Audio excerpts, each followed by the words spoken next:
अस्सलाम वालेकुम and welcome back to the idea lab. मैं हूं आपकी होस्ट आयमा सैयद, एक पीएचडी स्कॉलर, एक मार्केटिंग स्ट्रेटेजिस्ट और एक बिजनेस फाउंडर।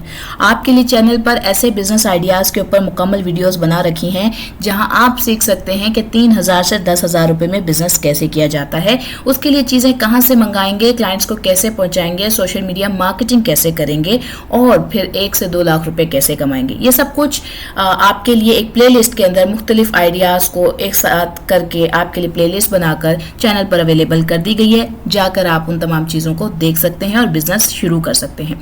इसके अलावा इस चैनल पर हम ये देखते हैं कि कौन सी कंपनीज हैं जो बिलियन, मिलियन, ट्रिलियन रुपीस कमा रही हैं और क्या वो अपने लोगों को फायदा पहुंचा रही हैं। अपने लोगों से मुराद ये है कि क्या वो पाकिस्तान स्टॉक एक्सचेंज पर मौजूद हैं और अगर मौजूद हैं तो उनके स्टॉक्स परचेज करके आम इंसान, इंडिविजुअल या कोई इंस्टीट्यूशन किस तरीके से फायदा कर सकता है।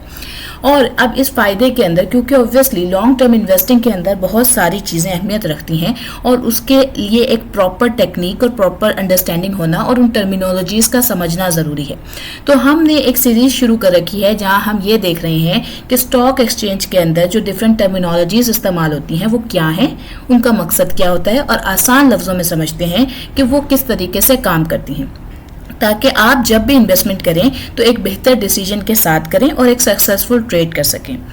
आज हम जिस बारे में बात करने वाले हैं वो है फंडामेंटल एनालिसिस। आज से ये जो वीडियो शुरू हो रही है, आप मुझे ज़रूर कमेंट्स में बताइएगा क्या मैं फंडामेंटल एनालिसिस और टेक्निकल एनालिसिस की अलग से एक प्लेलिस्ट बना दूं जहां पर मुकम्मल जो भी आगे वीडियोस आती रहेंगी इस डोमेन से रेलिवेंट, जिसमें हम डिफरेंट रेशोज़ का जिक्र करेंगे, टेक्निकल एनालिसिस क्या होते हैं, फंडामेंटल एनालिसिस क्या है और उनकी ब्रीफ डिस्कशंस जो होंगी उन सब की क्या एक अलग प्लेलिस्ट बननी चाहिए या ये जो हमारी कंपनी एनालिसिस वाली प्लेलिस्ट है उसी में इसको अपलोड करूं। तो ये मुझे ज़रूर बताइएगा। आज की वीडियो अब हम शुरू करने लगे। देखिए, हमें सबसे पहले ये समझने की ज़रूरत है कि फंडामेंटल एनालिसिस होते क्या हैं।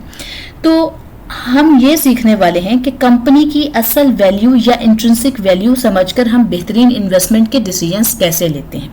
तो उसके लिए सबसे अहमियत रखता है फंडामेंटल एनालिसिस। ये एक ऐसा मेथड है जहां इन्वेस्टर कंपनी के स्टॉक्स की रियल वैल्यू समझने की कोशिश करता है। इसमें हम कंपनी के financial statements, management teams, industry position और ओवरऑल मार्केट कंडीशंस देखते हैं।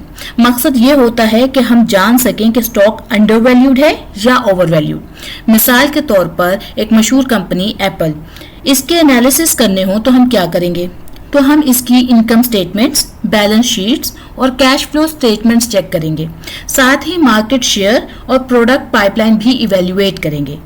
अगर हम इसकी अहमियत को समझें कि आखिर ये सब चीज़ें जो शीट्स हैं, उसकी स्टेटमेंट्स हैं, उसकी तमाम इंडस्ट्री पोजीशन है, ये सब समझने का फ़ायदा क्या होगा हमें, तो इसकी इंपॉर्टेंस ये है कि इन्वेस्टर को इन्फॉर्म डिसीजन लेने में मौका मिलता है। अब वो कैसे मिलता है? इससे हमें अंडरवैल्यूड और ओवरवैल्यूड स्टॉक आइडेंटिफाई कर सकते हैं। हमें लॉन्ग टर्म रिटर्न्स इंप्रूव करने में भी फायदा होता है और ये हमें कंपनी की फाइनेंशियल हेल्थ, उसकी ग्रोथ पोटेंशियल और बिजनेस मॉडल की सस्टेनेबिलिटी समझाने में मदद करती हैं। यानी फंडामेंटल एनालिसिस के थ्रू हम किसी भी कंपनी के फाइनेंशियल हेल्थ को, उसकी ग्रोथ पोटेंशियल को और उसके बिजनेस मॉडल की सस्टेनेबिलिटी को समझ लेते हैं। अब इस सब का फायदा क्या होता है? मिसाल के तौर पर 2007 का जो फाइनेंशियल क्राइसिस था, उस टाइम पर जिन इन्वेस्टर्स ने फंडामेंटल एनालिसिस किए थे कंपनीज के, उन्हें यह पता चला था कि जो बैंक्स हैं उनके बड़े जो कह लें कि टॉक्सिक एसेट्स है उनके अंदर इन्वेस्टमेंट्स थी। तो उन्होंने ऑब्वियसली उन जगहों पर उन बैंक्स के साथ अपनी इन्वेस्टमेंट्स नहीं की और अल्टीमेटली वो बेनिफिट में रहे। अगर हम ये बात करें कि फंडामेंटल एनालिसिस और टेक्निकल एनालिसिस में क्या फ़र्क है और ये आपस में कैसे मुख्तलिफ हैं या सेम है, तो देखिए, फंडामेंटल एनालिसिस का जो फोकस होता है वो कंपनी की फाइनेंशियल और मैनेजमेंट पर फोकस होता है, जबकि जो टेक्निकल एनालिसिस हैं ये सिर्फ प्राइस चार्ट्स और ट्रेडिंग वॉल्यूम को देख के डिसीजंस लिए जाते हैं।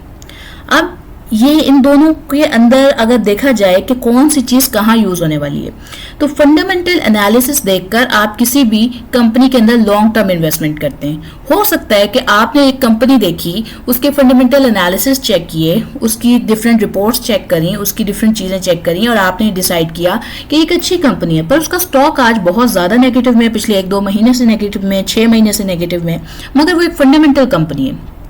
तो अल्टीमेटली उसने लॉन्ग टर्म के अंदर अपने प्रॉफिट जनरेट करने।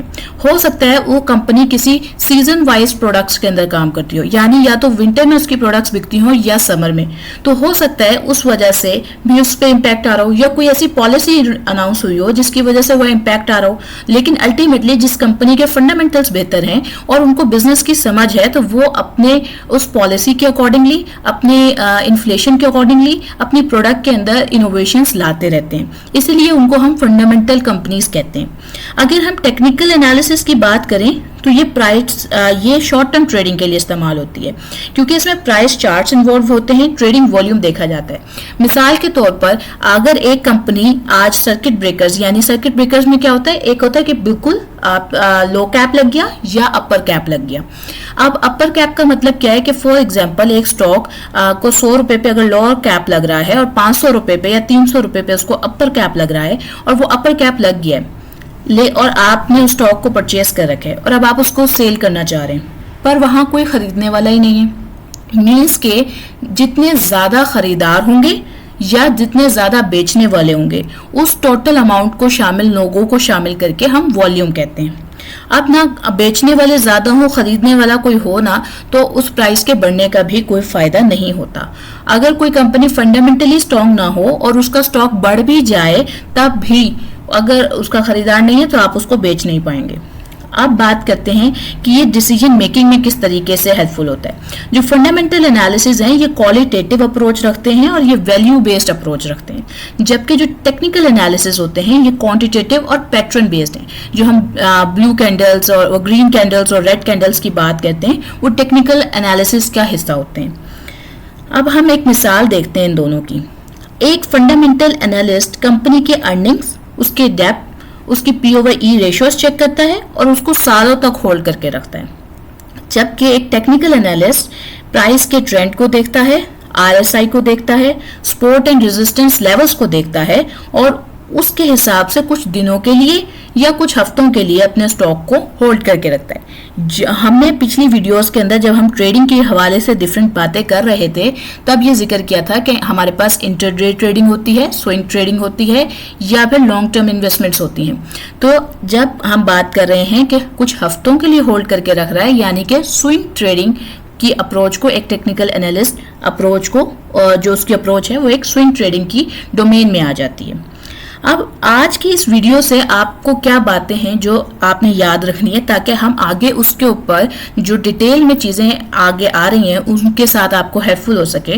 वो ये है कि फंडामेंटल एनालिसिस हमें एक कंपनी की ट्रू वैल्यू बताते हैं और लॉन्ग टर्म इन्वेस्टमेंट के लिए बेस्ट है।